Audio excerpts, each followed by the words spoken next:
जीवनदायी करणारी जी सूतगिरण होती जगदंबा सूतगिरण याची स्थापना कुणी केली? या स्थापनेनंतर याच्यावरती लोकांनी कशा पद्धतीने भरभरून ते समोरचे आरोपी आहेत, हां. या आरोपींना तुम्ही काय उपमा द्याल? ही बकासूर आहे. आणि त्यानंतर ही संस्था कशी घशात घातली, या सगळ्या गोष्टीचा आपण आज इथे उलगडा करणार आहोत, खुलासा करणार आहोत आणि पूर्ण सत्य काय तक्रार ही गिरण मागासवर्गीय होती. मागासवर्गीय ह्या गिरणीकडे 68 कोटी कर्ज असताना की व्यवहार व्यवहार म्हणजे खरेदी पक्ष आरसा दूध पुळा नाही. असे म्हणजे आतापर्यंत अशा लोक किती सालची गोष्ट? 97 साली आणि त्यावेळेस खासदार दिल्लीमध्ये संदीपान परत वांग्याचे. आता दुसरी मला काय म्हणते ते आम्ही मल्टीटेकच्या नावानं कागद केली. मला एक जैर मनियार म्हणून आहे. तो काय म्हणतो आता काय समज नाही. माझं पिटिशनमध्ये 33 नंबरला नाव आहे, 46ला माझं हे आहे आणि मल्टीटेटला महाराष्ट्रासाठी त्यांनी एनओसी दाखवावी. माडेकरांचे दुसरी गोष्ट महाराज जगदंबा सूतगिरणीकडे कर्ज नाही असं ह्या जैर मनियारनं दाखवावं. रणजित बबन शिंदे यांनी दाखवावं बरं का. आणि दुसरी गोष्ट कामगार आयुक्ताचं देणं आम्ही सांगलेलं आहे असं दोन्ही दाखलं त्यांनी दाखवावं. त्या सगळ्या महाराष्ट्रात पुण्यामध्ये जसं गणपतराव देशमुखांनी पाण्यावरती राजकारण केलं, हां. तसं माड्याचं राजकारण जगदंबा सूतगिरणीवर 77,464,464 रुपयाचं जे कर्ज आहे, हे कर्ज न फेडता हे खरेदी स्वतः रणजित शिंदे बोगस पाणी उचललं जातं त्याच्याकडे. 250 एकर ऊस त्याचा बिजूला जातो कारखान्यावर. शेतकऱ्याला मात्र 4 तास लाईट. आणि हे प्रवेश कशासाठी केलाय तर ही वाद ह्यांना घशात घातल्याला जिरवायचं आहे. जिरवायचं आहे, त्यांना अटक होणे. नमस्कार, वंचित न्यूज चॅनलमध्ये आपलं स्वागत आहे. आज आपण माढा तालुक्यामध्ये माढा या शहरामध्ये आहोत आणि इथं असण्याचं कारण म्हणजे कारण की आपल्यासोबत सामाजिक कार्यकर्ते नागनाथ भाऊ कदम आहेत, ज्यांनी या माड्याची जी जीवनदायी ठरणारी जी काही जगदंबा सूतगिरण होती, त्या सूतगिरणीचा जो काही भ्रष्ट कारभार आहे, त्या भ्रष्ट कारभारावरती पहिला आरोप आणि त्याबद्दलचे सर्व खुलासे करण्याचं काम हे नागनाथ भाऊ यांनी केलेलं आहे. आज आपण त्यांच्याशी संवाद साधणार आहोत आणि त्यांना विचारणार आहोत की ही जीवनदायी ठरणारी जी सूतगिरण होती जगदंबा सूतगिरण, याची स्थापना कुणी केली? या स्थापनेनंतर याच्यावरती लोकांनी कशा पद्धतीने भरभरून त्या प्रतिसाद दिला आणि त्यानंतर ही संस्था कशी घशात घातली, या सगळ्या गोष्टीचा आपण आज इथे उलगडा करणार आहोत, खुलासा करणार आहोत आणि पूर्ण सत्य काय आहे हे जाणून घेणार आहोत. सर्वप्रथम नागनाथ भाऊ, महाराष्ट्रातील जनतेला तुमची स्वतःची ओळख द्या. मी नागनाथ उद्धव कदम, राहणार ओपळाई, खुर्द तालुका माढा, सामाजिक कार्यकर्ता. आणि माझे मूळ तक्रार 1900 म्हणजे आपल्या 16 साली पहिली तक्रार माढा जगदंबा सूतगिरणीवरती केली. सूतगिरणीवरती काय केली तक्रार तर ही गिरण मागासवर्गीय होती. मागासवर्गीय ह्या गिरणीकडे 68 कोटी कर्ज असताना व्यवहार झाले. व्यवहार झाल्यानंतर बरेच लोक म्हणायचे की माड्याचे बबनराव शिंदे आमदार चांगले आहेत.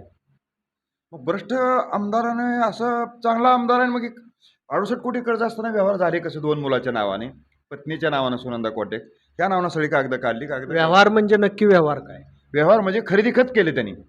म्हणजे सूतगिरणीची जी काही जागा जागा होती होती त्याची खरेदी विक्री त्याची करण्यात खरेदी विक्री करण्यात आली. खरेदी विक्री करण्यात आल्यानंतर मी तक्रार केली वस्त्रोद्योग नागपूरला, मंत्रालय नागपूर सेपरेट याचं ऑफिस आहे. त्याची माहिती आणली.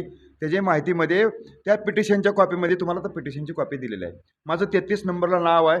त्याच्यावर 22,96,00,000 रुपये येणे बाकी त्यावेळेसचे आहे. आताचं व्याज वेगळं आहे, म्हणजे 68 कोटीच्या वर अधिक सुद्धा आकडा जाण्याची शक्यता आहे. पण साधारण 68 कोटी कर्ज आहे.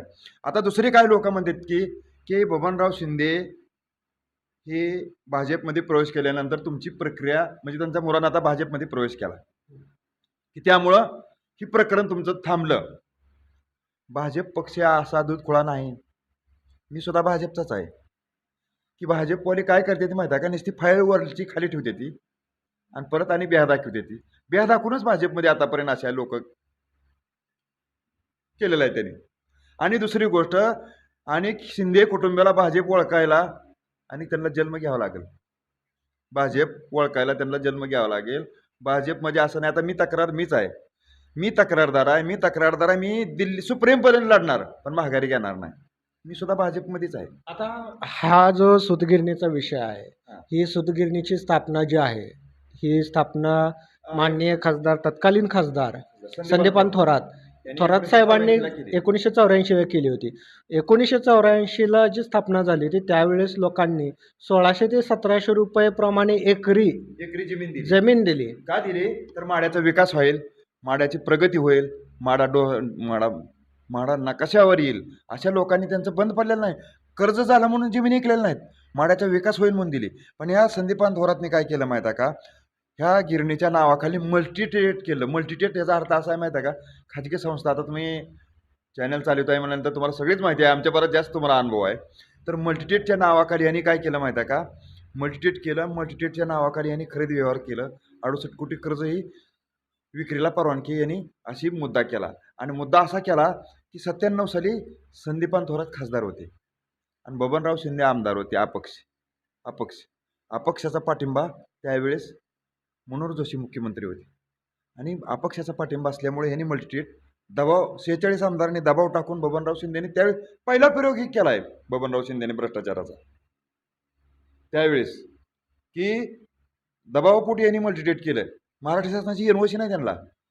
ही किती सालची गोष्ट आहे? 97 सालची गोष्ट आहे. 97 साली. आणि त्यावेळेस खासदार दिल्लीमध्ये संदीपान थोरात काँग्रेसचे होते. आता दुसरी मला काय म्हणते ते, आम्ही मल्टीटेटच्या नावानं कागद केली. मला एक जहीर मनियार म्हणून आहे, तो काय म्हणतो ह्याचा काय संबंध नाही. माझं पिटिशनमध्ये 33 नंबरला नाव आहे, 46ला माझं हे आहे. आणि मल्टीटेटला महाराष्ट्रासाठी त्यांनी एनओसी दाखवावी. ह्या माडेकरांच्या सगळ्यांची मी माफी मागतो.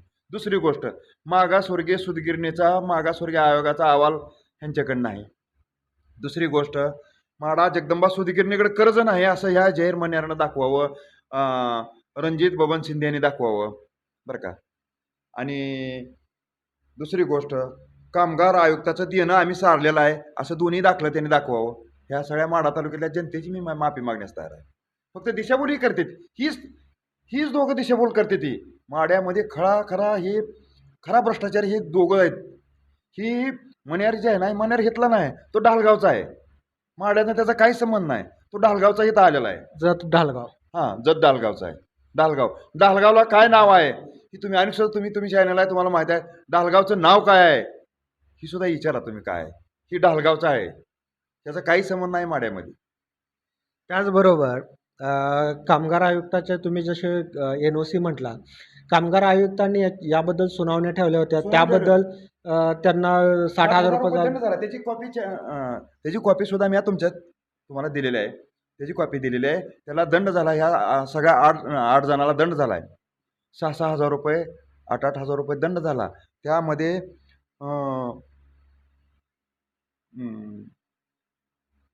रणजित बबन शिंदेला दंड झाला, जहीर मनियारला दंड झाला आहे. त्याची कॉपी तुम्हाला दिलेली आहे.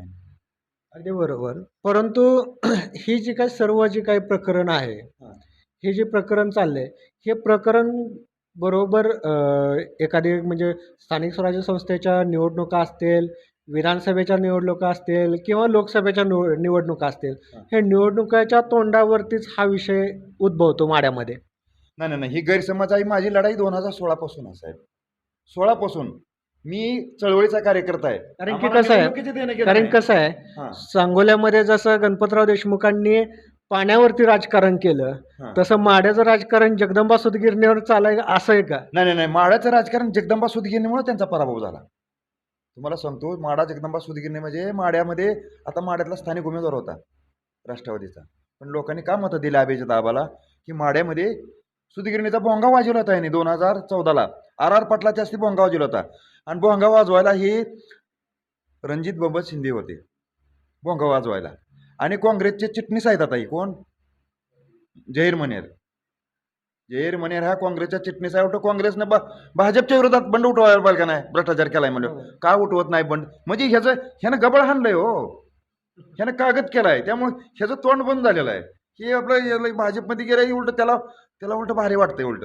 म्हणजे हे सर्व प्रकरण जे आहे, हे जगदंबा सुदगिरणीवरती जे काही 68 कोटी 77,69,464 रुपयाचं जे कर्ज आहे, हे कर्ज न फेडता हे खरेदी विक्रीचा विषय झालेला आहे. त्या बाबतीमध्ये कोल्हापूरच्या कोर्टाने आता 2 तारखेला माडा तहसीलदारला अपडेट द्यायला सांगितलेलं आहे. माडा तहसीलदारला, सर्कल आणि तलाट्याला, तत्कालीन तहसीलदार आणि मंडलाधिकारी आणि तलाट्यांना. दोनला दोन दोन ॲफिडेविट कोणत्या संदर्भात ॲफिडेविट द्यायला सांगितलेलं आहे? जगदंबा सुधीगिरणीकडचे व्यवहार कसे झाले, ते जमिनीचे बोजा कसे का चढवले नाहीत ह्याच्या संदर्भात सांगितले त्यांनी. संदर्भात नोटीस काढले कोर्टाने. आत्ताची जी म्हणजे सुरुवात जी झालेली आहे या प्रकरणाचं उलगडा करण्याचं, हां. आज 2024 आहे 25 आहे. ठीक आहे. म्हणजे आता जवळपास हे सुरू झालं होतं 2014 15 16 पासून. 16 पासून 16 ते म्हणजे आता येईल त्या जानेवारीमध्ये ह्याला 10 वर्ष पूर्ण होतात. या 10 वर्षाच्या कालखंडामध्ये जो तुम्ही सातत्यानं हा जो लढा उभा ठेवलेला आहे, याचं मोठं यश हे तुम्ही कशात मानता? कोर्टानं नोटीस काढली. कोर्टाने म्हणजे कसं आहे, कागदपत्र बघितल्याची कोर्ट नोटीस काढत नाही. नोटीस काढली म्हणजेच आमचा विजय झालेला आहे असं आम्हाला 100% खात्री आहे. परंतु समोरच्या पार्टीचं म्हणणं आहे की नोटीस म्हणजे निर्णय किंवा निकाल नाही. निकाल नाही, पण कोर्टानं बघितलेलं असतं ना, कागद बघितल्याच्या नंतर पिटिशन फेटाळलं जातं. पण आपलं कसं आहे, आपली कागद बघून नोटीस काढलं, नोटीस दिल्यानंतर म्हणणं दिल्यानंतर होईल ना निकाल. मग न्यायालय, आमचा न्यायालयावरती विश्वास आहे ना. त्यांचा विश्वास असेल तर ते बी तसं म्हणते. न्यायालयावर आमचा विश्वास आहे. न्यायालय 100% ही जमीन जप्त करणार अशी 100% आम्हाला खात्री आहे. तुम्ही हे जे कोणी समोरचे आरोपी आहेत, हां, या आरोपींना तुम्ही काय उपमा द्याल? ही बकासूर आहेत. बकासूर आहेत. माड्यातला खरा विकास यांनी सगळा गमावून टाकला यांनी, बकासुरांनी. भोंगा वाजवून भोंगा सुद्धा भंगारमध्ये ऐकला राव यांनी. बकासुराच्या वरची गोष्ट यांना खूप सिंचन मजा वाटेल. सिंचन घोटाळ्यामध्ये पण म्हणजे सिंचन घोटाळा म्हणजे माड्याला जे काही कॅनॉलद्वारे बोगदा आलेले आहेत पाण्याचे हां. कॅनॉलद्वारे, याच्यामध्ये पण भ्रष्टाचार झालेल्याचे आरोप आहेत. याबद्दल तुमचं काय मत?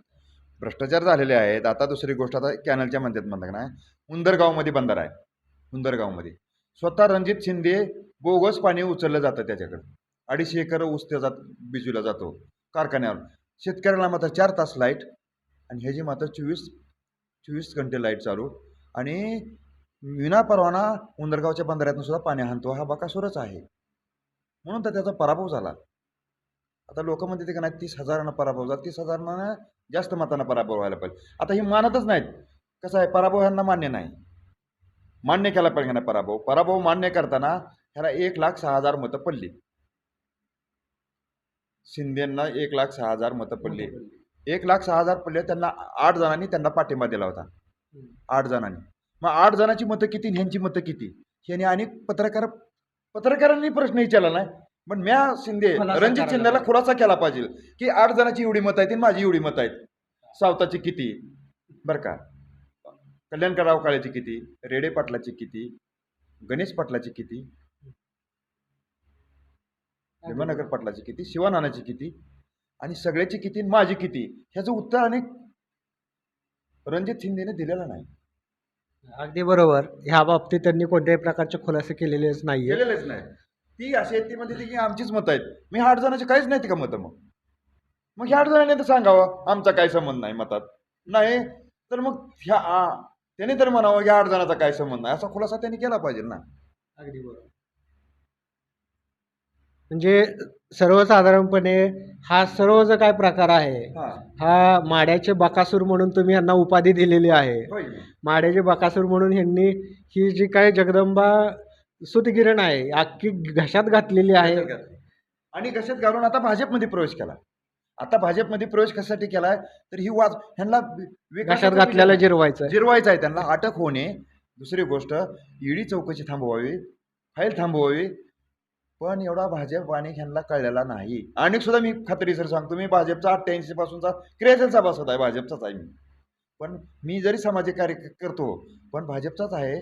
तर ह्यांना अनेक भाजप कळायला लय मोठा अनुभव यायचा आहे. अनेक भाजपने यांना ओळखलं नाही. ही यांची फाईल नुसती तशीच राहणार, मिटणार नाही. का तर आम्ही सुप्रीमपर्यंत लढणार आहे. आम्ही चळवळीचे कार्यकर्ते आहेत. आम्ही माघारी हातत नाही. अगदी बरोबर. नानाभाऊ, तुमचा म्हणजे मोलाचा वेळ आम्हाला दिला त्याबद्दल आम्ही चॅनलच्या वतीने तुमचे आभार व्यक्त करतो.